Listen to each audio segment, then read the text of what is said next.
Hello guys, welcome back to our YouTube channel exam desk. Exam desk में आप सभी का स्वागत है। और आज अपन क्या डिस्कस करने जा रहे हैं, तो आज अपन डिस्कस करेंगे नोबेल प्राइज़ को। जी हाँ दोस्तों, करंट अफेयर का एक मोस्ट इम्पॉर्टेंट चैप्टर है नोबेल प्राइज़, और जो कि नोबेल प्राइज़ 2020 के कब के 2020 के जो हाल ही में दिए गए हैं। आपको पता होना चाहिए सबसे पहले नोबेल प्राइज़ की जब स्थापना की गई थी वो कब की गई थी, तो जो नोबेल प्राइज़ की स्थापना की गई थी 1895 में। ठीक है, सबसे पहले नोबेल प्राइज़ की जो स्थापना 1895 में की गई थी। और ये कब से देना प्रारंभ किया गया है, तो आपको याद रखना है 1901 में। कब? 1901 में सबसे पहले नोबेल प्राइज़ दिया गया। ठीक है, इसकी कुछ हिस्ट्री में चलते अपन कि क्यों नोबेल प्राइज़ दिया जाता है, किस लिए दिया जाता है और किसकी याद में दिया जाता है। तो आप एक वैज्ञानिक, एक साइंटिस्ट को बखूबी जानते होंगे, अल्फ्रेड नोबेल। जी हाँ दोस्तों, 535 से भी ज़्यादा उन्होंने आविष्कार किए थे जिनके पेटेंट उनके पास है। तो उन्हीं में से एक आविष्कार किया गया था किसका? डायनामाइट का। तो काफ़ी ज़्यादा फेमस है, डायनामाइट का आविष्कार अल्फ्रेड नोबेल ने किया था। और उन्हीं की याद में, उनकी एक वसीयत के जरिए ही जो है नोबेल प्राइज़ दिया जाता है। ठीक है, कौन कौन देता है नोबेल प्राइज़, तो यहाँ से रिलेटेड भी क्वेश्चन पूछता है। अलग अलग संस्थाएं नोबेल प्राइज़ देती है जैसे कि। लेकिन दोस्तों एक चीज़ आपको ये पता होना चाहिए, ये सब सारी की सारी जो नोबेल प्राइज़ देने का काम है वो कौन करती है, तो नोबेल संस्था है, एक बना दी गई थी उसी टाइम पे। जो सारी देख रेख किसकी? नोबेल संस्था की देख रेख में, नोबेल समिति की देखरेख में इसका जो है पुरस्कार दिया जाता है। और किस किस फील्ड में दिया जाता है, तो आपको याद रखना है स्टार्टिंग में केवल 5 फील्ड में दिया जाता था। कौन कौन सी? तो साहित्य के क्षेत्र में, भौतिकी के क्षेत्र में, रसायन, ठीक है, अर्थात केमिस्ट्री, और चिकित्सा के क्षेत्र में अर्थात मेडिसिन के क्षेत्र में, और एक क्या है, पीस के क्षेत्र में अर्थात शांति के क्षेत्र में। और जो लास्ट में था दोस्तों, कब दिया गया था, जो 1968 में अर्थशास्त्र के क्षेत्र में सबसे लास्ट में दिया जाना स्टार्ट किया गया काय का? अर्थशास्त्र का। इसे कब दिया जाना प्रारंभ किया गया, तो 1968 में अर्थशास्त्र के क्षेत्र में नोबेल प्राइज़ देना प्रारंभ किया गया था। ठीक है, तो इतना चीज़ आपको याद रखना है, यहाँ से भी क्वेश्चन पूछ लेता है। तो मैंने क्या क्या बताया आपको कि 6 क्षेत्रों में दिया जाता है नोबेल। पहला क्वेश्चन ये पूछ सकता है कि नोबेल कितने फील्ड में दिया जाता है, तो कितने फील्ड में दिया जाता है, तो टोटल 6 फील्ड में दिया जाता है। ठीक है, लेकिन स्टार्टिंग में क्या था कि केवल और केवल 5 फील्ड में दिया जाता था। ठीक है, वो कौन कौन सी है वो भी मैंने आपको अभी बताया। ठीक है, यहाँ पे लिख भी दिया है मैंने। साहित्य नोबेल, साहित्य के क्षेत्र में, फिजिक्स के क्षेत्र में, चिकित्सा के क्षेत्र में, रसायन के क्षेत्र में, शांति के क्षेत्र में। और 1968 से जो अर्थशास्त्र के क्षेत्र में भी नोबेल प्राइज़ देना प्रारंभ कर दिया गया था। अब बात करते हैं इन्हें कौन कौन सी संस्थाएं देती है। तो देखो 3 प्रकार की संस्थाएं हैं बेसिकली। एक है द रॉयल स्वीडिश एकेडमी और एंड साइंसेज। ये देती है किस क्षेत्र में, किस किस फील्ड में, तो फिजिक्स, केमिस्ट्री और इकोनॉमिक्स के फील्ड में कौन सी संस्था देती है? The royal Swedish academy and sciences. इसका अब याद रखना है, मैं इसे लिख देता हूँ कहीं पर, यहाँ पे तो जगह है नहीं है, तो आप अपनी कॉपी में लिख लीजिए कि the royal Swedish academy and sciences ये किस फील्ड में देती है, तो फिजिक्स, केमिस्ट्री और इकोनॉमिक्स। ठीक है, अर्थशास्त्र के क्षेत्र में ये देती है। और दूसरी है दोस्तों जो क्या है, केमिस्ट्री के क्षेत्र में। तो केमिस्ट्री के क्षेत्र में कौन देती है, तो कारोलिस्का इंस्टीट्यूट। कौन सा? कारोलिस्का एक इंस्टीट्यूट है, जिसे कैरोलिस्का भी बोल सकते हैं आप। तो कैरोलिस्का इंस्टीट्यूट जो है वो केमिस्ट्री के फील्ड में नोबेल प्राइज़ देती है। तो यहाँ से ये भी क्वेश्चन आ जाता है, तो आप ये भी लिख लेंगे। और बात करते हैं पीस में अर्थात शांति के क्षेत्र में, तो नॉर्वे नोबेल समिति। नॉर्वे नोबेल समिति किस फील्ड में देती है? शांति के क्षेत्र में नोबेल प्राइज़ देती है। ये अलग अलग समितियां हैं जिसका गठन किया गया था और उनका काम है नोबेल प्राइज़ देने का। तो एक बार फिर से मैं आपको बता देता हूँ क्या, फिजिक्स, केमिस्ट्री और अर्थशास्त्र, इसका नोबेल कौन सी संस्था देती है, तो the royal Swedish academy and sciences ये देती है। और दूसरी बात करते हैं अपन अब काय की अपन बात कर रहे थे केमिस्ट्री की।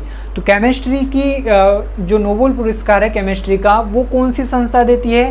तो कैरोलिस्का इंस्टीट्यूट। क्या एक बार फिर से आप रिपीट करेंगे, कैरोलिस्का इंस्टीट्यूट किस क्षेत्र में देती है? केमिस्ट्री के क्षेत्र में। अब बात करते हैं अपन पीस की, तो शांति के क्षेत्र में कौन देती है? तो नॉर्वेजियन नोबेल समिति। नॉर्वेजियन एक नॉर्वे की है। देखो नोबेल प्राइज बेसिकली दो देश मिलकर देते हैं, एक तो स्वीडन और दूसरा नॉर्वे, ठीक है। तो आपको ये याद रखना है स्वीडन कौन देता है? तो स्वीडन का मैंने बताया स्वीडिश एकेडमी कौन सी? फिजिक्स, केमिस्ट्री एंड इकोनॉमिक्स, ठीक, इतना समझ में आया आपको। अर्थशास्त्र की बात करते तो अर्थशास्त्र का नोबेल कौन सी बैंक, एक बैंक के द्वारा प्रदान किया जाता है अर्थशास्त्र का नोबेल। और ये किस बैंक के द्वारा? तो स्वीरिज बैंक, अर्थात एक स्विस बैंक है जिसे रिस्क बैंक भी बोला जाता है। ये यहाँ की सेंट्रल बैंक है, कौन सी? Swiss bank. तो ये बेसिकली हिस्ट्री थी नोबेल प्राइज़ की जो बेसिक जानकारी थी आपको ये पता होनी चाहिए। अब बात करते हैं अपन अब 2020 के नोबेल प्राइज़ की। तो साहित्य के क्षेत्र में 2020 का नोबेल प्राइज़ किसे दिया गया है? तो जो साहित्य के क्षेत्र में जो नोबेल प्राइज़ दिया गया है, अमेरिकन जो लिटरेचर है, अमेरिका की एक कवित्री है, कौन है? लुइस ग्लुक, ठीक है। देखो इनको याद करने की मैं आपको ट्रिक भी बताऊंगा अभी, तो आप एक बार तो आप ये ऐसा मेरे साथ पढ़ते चलिए कि साहित्य के क्षेत्र का नोबेल किसे दिया गया है? लुइस ग्लुक को दिया गया है। और इनकी एक बुक है जो 2006 में प्रकाशित हुई थी, उसको भी आप याद रखना। देखो नोबेल प्राइज़ से रिलेटेड हो सकता है आपको डायरेक्ट नोबेल प्राइज़ का जो जिसे दिया गया उसका नाम ना पूछे, उससे रिलेटेड कोई और क्वेश्चन भी पूछ सकता है। तो इसकी बुक का नाम रखेंगे आप एवेर्नो। कौन सी बुक है? एवेर्नो, 2006 में प्रकाशित हुई थी ये एवेर्नो बुक, ठीक है। इसकी बुक है, किनकी बुक है ये? लुइस ग्लुक की है। अब देखो इसको कैसे याद रखेंगे? तो बेसिकली ये एक कवित्री है, इनकी सुरीली आवाज़ के लिए जो है इनको नोबेल साहित्य में दिया गया है। एक सिंगर भी बोल सकते हैं अपन, तो ठीक है। तो देखो सुरीली आवाज़ है तो लुइस से आप ऐसे याद रख सकते हैं यार, लुइस एक क्या महिला है तो इसकी आवाज़ कैसी होती है? सुरीली होती है। तो वहाँ से सुरीली, देखो लास्ट का ल पकड़ेंगे अपन आप सुरीली में, सुरीली ऐसा लिखते हैं ना, सुरीली। अब ये लास्ट का ल पकड़ेंगे और यहाँ से स्टार्ट कर देंगे अपन क्या? लुइस। तो आपको याद रखना है साहित्य का नोबेल किसे दिया गया है? लुइस ग्लुक को। और किसके लिए दिया गया है, क्यों दिया गया है? तो अमेरिकन कवित्री है जो इनकी सुरीली आवाज़ के लिए दिया गया है, ठीक है, सुरीली साहित्य के लिए दिया गया है। आगे बात करते हैं फिजिक्स की। भौतिक का नोबेल पुरस्कार किसे प्रदान किया गया है? तो फिजिक्स में दोस्तों 3 लोगों को दिया गया रोजर जो नोबेल प्राइज़ किस किस को दिया गया है? तो रोजर पेनरोज, रेनहार्ड गेंजेल और एंड्रिया गेज। देखो काफ़ी ज़्यादा डिफ़िकल्ट नेम है, लेकिन आप बिल्कुल भी चिंता ना करें, मैं अभी के अभी आपको ये तीनों नेम जो है याद करा दूंगा ट्रिक से। तो पहले तो बात करते हैं इन्हें क्यों दिया गया है। तो आपको पता होना चाहिए कि जो रोजर पेनरोज थे, इन्होंने ब्लैक होल की घटना का जो रहस्यमय घटना थी ब्लैक होल की, उसकी गुत्थी को सुलझाने का काम किया है। कौन? रोजर पेनरोज ने, ठीक है। और अन्य 2 को क्यों दिया गया है? तो इन्होंने हमारी जो आकाशगंगा है उसके बीच में एक सुपरमेसिव ब्लैक होल की खोज की है। इन्होंने पता लगाया है कि जो हमारी आकाशगंगा है मिल्की वे, वहाँ पर एक सुपरमेसिव क्या है? ब्लैक होल है। तो उसके लिए इन्हें इन 2 व्यक्तियों को नोबेल प्राइज़ दिया गया है। अब देखो इनका नाम याद कैसे रखेंगे। हाँ, और एक चीज़ दोस्तों, जो एंड्रिया गेज है ये चौथी महिला बन गई है जो नोबेल प्राइज़ प्राप्त करने वाली। और पहली महिला कौन थी? तो आपको पता होना चाहिए मैडम क्यूरी। 1901 में दिया गया था मैडम क्यूरी को नोबेल प्राइज़। काय के लिए? रेडियो एक्टिविटी की खोज के लिए, आपको पता होगा, ठीक है। तो मैडम क्यूरी को 1901 में नोबेल प्राइज़ दिया गया था। तो फर्स्ट महिला मैडम क्यूरी थी और चौथी महिला एंड्रिया गेज हो गई है। अब देखो भाई इन्हें याद करने का तरीका देखो, रोजर पेनरोज, इसे कैसे याद रखेंगे? तो फिजिक्स का देखो बेसिकली अपन पेन का यूज़ करते होगे, आप पेन का यूज़ करते ना, और पेन के यूज़ से आप में रोज उत्पन्न हो जाता है। देखो ये ट्रिक बन गई। रोजर से क्या? रेजर आप याद रख सकते हैं, रेजर ब्लेड जो आप दाढ़ी बनाते हो, शेविंग करते हो वाली ब्लेड, ठीक है। तो रेजर से अगर किसी को डराते हैं आप, तो क्या उसमें हो जाता है, रोस उत्पन्न हो जाता है। तो ऐसे आप याद रख सकते हैं, भौतिकी का कौन है, रेजर पेनरोज। आगे बात करते हैं गेंजेल की, गेंजेल की और गेज की, इन दोनों को एक साथ याद रखना है। देखो यहाँ से दोनों में गेज आ रहा है, गेज और इसमें भी गेज, ठीक है, दोनों में ही एक वर्ड आ रहा है गेज और गेज। और गेज मतलब क्या होता है, एक गेज का मतलब क्या होता है, आपने देखा होगा गाड़ियों में आयल भरते हुए, तो उसमें गेज चेक करते हैं ना अपन। तो गाड़ी बेसिकली क्या है, फिजिकल है, तो वो फिजिक्स से रिलेटेड है, तो गेज से आप याद रख सकते हैं क्या, ये चीज़ फिजिक्स का। आगे बात करते हैं चिकित्सा की। तो चिकित्सा के क्षेत्र में दोस्तों 3 लोगों को नोबेल प्राइज़ दिया गया है। कौन कौन से, हार्व जे आल्टर, माइकल ह्यूटन और चार्ल्स एम राइस। देखो ये भी काफ़ी डिफिकल्ट है, तो बिल्कुल भी चिंता मत करें, आपको मैं ये ऐसे ही याद करा दूंगा। आल्टर, ह्यूटन और राइस, आप लास्ट का वर्ड पकड़ेंगे क्या, आल्टर, ह्यूटन और राइस। पहले बात कर लेते हैं इन्हें क्यों दिया गया है चिकित्सा के क्षेत्र में, इन 3 व्यक्ति को।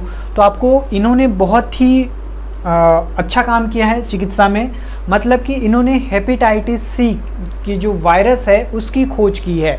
जो हेपेटाइटिस सी दोस्तों अभी तक ऐसा माना जाता था, काफ़ी जानलेवा बीमारी हुआ करती थी हेपेटाइटिस सी, और इसका इलाज अभी तक नहीं था। देखो इतनी खतरनाक हेपेटाइटिस सी जो बीमारी थी, देखो हेपेटाइटिस ए और बी की जो उसकी जो मेडिसिन है उसका तो आविष्कार कर लिया गया था, लेकिन हेपेटाइटिस सी अभी तक के जो है काफ़ी ज़्यादा मतलब खतरनाक बीमारी हुआ करती थी। लेकिन इसके जो वायरस के खोज करने के बाद इसकी जो आसानी से कोई भी मेडिसिन हो या एंटीबायोटिक दवा बनाई जा सकती है, ठीक है, इसके लिए इन्हें प्रदान किया गया है। तो जो हेपेटाइटिस सी है ना, ये इतनी ज़्यादा खतरनाक है, ये ब्लड से रिलेटेड बीमारी है, और इससे दोस्तों लीवर का कैंसर और सिरोसिस जैसी खतरनाक बीमारियां हो जाती है, तो इसलिए इन्हें दिया गया। अब इनका नाम याद रखने का एक तरीका आप देखिए, आल्टर, ह्यूटन और राइस। देखो आप क्या याद रखेंगे, राइस को याद रखेंगे, राइस मतलब चावल, राइस मतलब चावल। आप अगर अच्छा राइस खाते हैं तो आपको कभी भी बीमारियां नहीं होती, तो आपको डॉक्टर के पास, चिकित्सक के पास जाने की ज़रूरत नहीं है। तो आप राइस अच्छा खाइए, हंसते रहिए, ह्यूटन से क्या हंसना, ऐसा आप रिलेट कर सकते हैं। और आल्टर, आल्टर से दोस्तों क्या हो जाएगा, आल्टर मतलब क्या होता है, देखो आल्टर का फर्स्ट लेटर ये ऐसा पकड़े ए, आल्टर का ए पकड़े और इसको अपन अगर ऐसा सुला देते हैं तो ये सी हो जाता है, तो हेपेटाइटिस सी। तो कौन हो जाएगा, आल्टर, ह्यूटन और राइस, 3 व्यक्ति का आप नाम याद रख सकते हैं चिकित्सा में। आगे बात करते हैं रसायन की। तो रसायन के क्षेत्र में 2 व्यक्तियों को दिया गया है, इमैनुअल चारपेंटर और जेनिफर डाउन, इमैनुअल चारपेंटर और जेनिफर डाउन।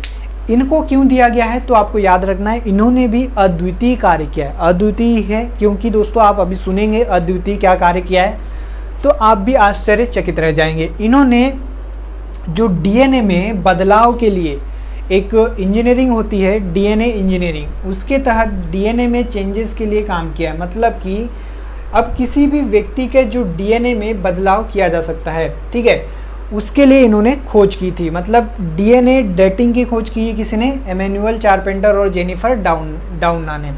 अब इससे क्या फ़ायदा होगा, तो आपको पता है अगर किसी को डीएनए जैसी रिलेटेड बीमारी है, जैसे होती है डीएनए वाली बीमारी, जैसे कि बात करें अपन किसकी, ब्लाइंडनेस की, सॉरी कलर ब्लाइंडनेस ऑफकोर्स एक डीएनए जेनेटिक रोग है कलर ब्लाइंडनेस। तो उस डीएनए में कुछ बदलाव करके उसका जो रोग है उसे दूर किया जा सकता है। तो काफ़ी अच्छा खोज हुई ना, है ना, अभी मैंने आपको बताया था। तो इसलिए इन्हें जो रसायन अर्थात केमिस्ट्री के क्षेत्र में नोबेल प्राइज़ दिया गया है। अब इसे याद कैसे करेंगे, देखो केमिस्ट्री से अर्थात रसायन बोलते ही आपको क्या याद आना चाहिए, केमिकल, बहुत सारे केमिकल वाला, ठीक है, याद आना चाहिए। और चारपेंटर मतलब क्या होना चाहिए इसका, देखो इसको कैसे रिलेट करेंगे, आपने घर में कारपेंटर के बारे में तो सुना होगा। चारपेंटर वो दुनिया भर की लकड़ी को तोड़ मड़ोड़ करके केमिकल के रूप में तो होता है ना, तो वो क्या बना लेता है, फर्नीचर बना देता है। और फर्नीचर में क्या यूज़ करता है, फर्नीचर को क्या जंग ना लगे, मतलब क्या बोलना चाहिए,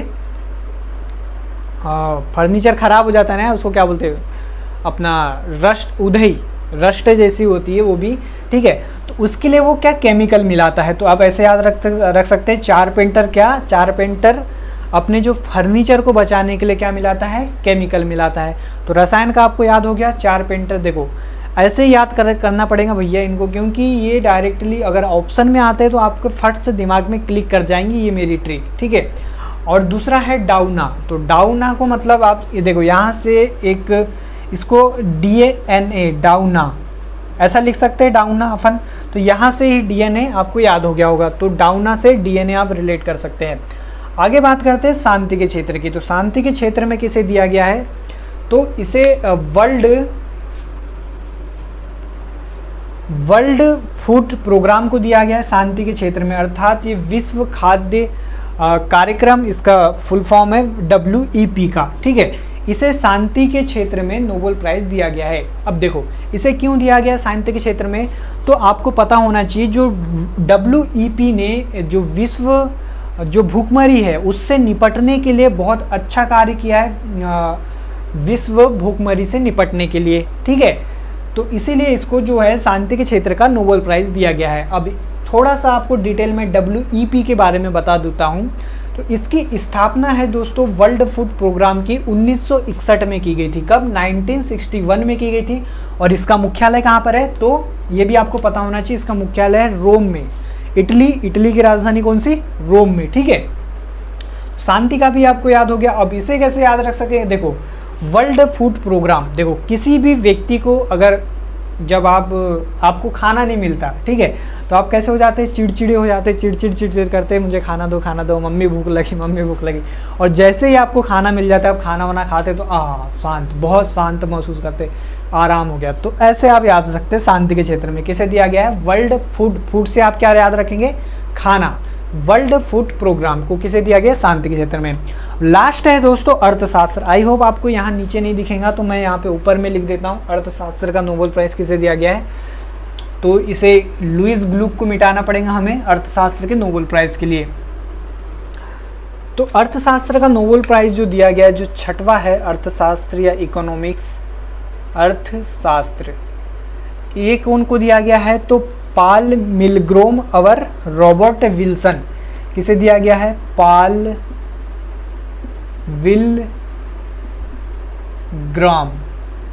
विलग्राम और दूसरा रॉबर्ट विल्सन। अब देखो इसे कैसे याद रखेंगे, तो बेसिकली इन्हें क्यों दिया गया था, तो इन्होंने क्या काम किया था,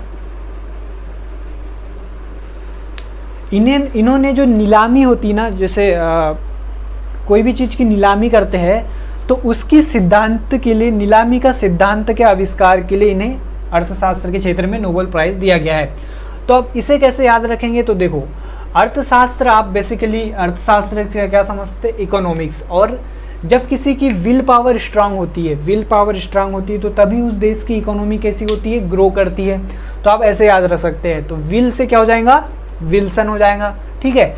और दोनों में ही विल आ रहा है दोस्तों, इसमें भी विल आ रहा है और इसमें भी विल आ रहा है, तो दोनों ही विल है। तो मतलब इकोनॉमी, अगर आपकी विल अच्छी है, विल पावर अच्छी है, इच्छा शक्ति अच्छी है, विल पावर का मतलब क्या होता है, इच्छा शक्ति। तो इच्छा शक्ति अगर आपकी अच्छी है, तो आप जो है अर्थशास्त्र के क्षेत्र में काफ़ी ज़्यादा विकास कर सकते हैं। तो दो, एक क्या हो गया, विल का पुत्र क्या, सन, और विल ग्राम, ठीक है। तो ये सारे के सारे अपन ने नोबेल प्राइज़ डिस्कस कर लिया। आई होप कि आपको समझ में आ गया होगा। एक बार फिर से इस वीडियो को देखना, तो आपको पूरा का पूरा याद हो जाएगा, ठीक है। जो भी अगर डाउट है तो आप मेरे कमेंट बॉक्स में टाइप करके मुझे बता सकते हैं। तो कैसा वीडियो लगा आप ये भी बताएं बिल्कुल मेरे कमेंट बॉक्स में। और कुछ मेरे द्वारा अगर कुछ आपको कमी नज़र आई होगी तो उसका भी आप सजेशन दे सकते हैं। तो thanks for watching this video. और हाँ दोस्तों, अगर आप मेरे चैनल को पहली बार आ रहे हैं और अभी तक आपने मेरे चैनल पे सब्सक्राइब नहीं किया है, तो प्लीज़ इसे सब्सक्राइब कर देना और इस वीडियो को ज़्यादा से ज़्यादा अपने दोस्तों में शेयर भी कर देना। तो जय हिंद, जय भारत।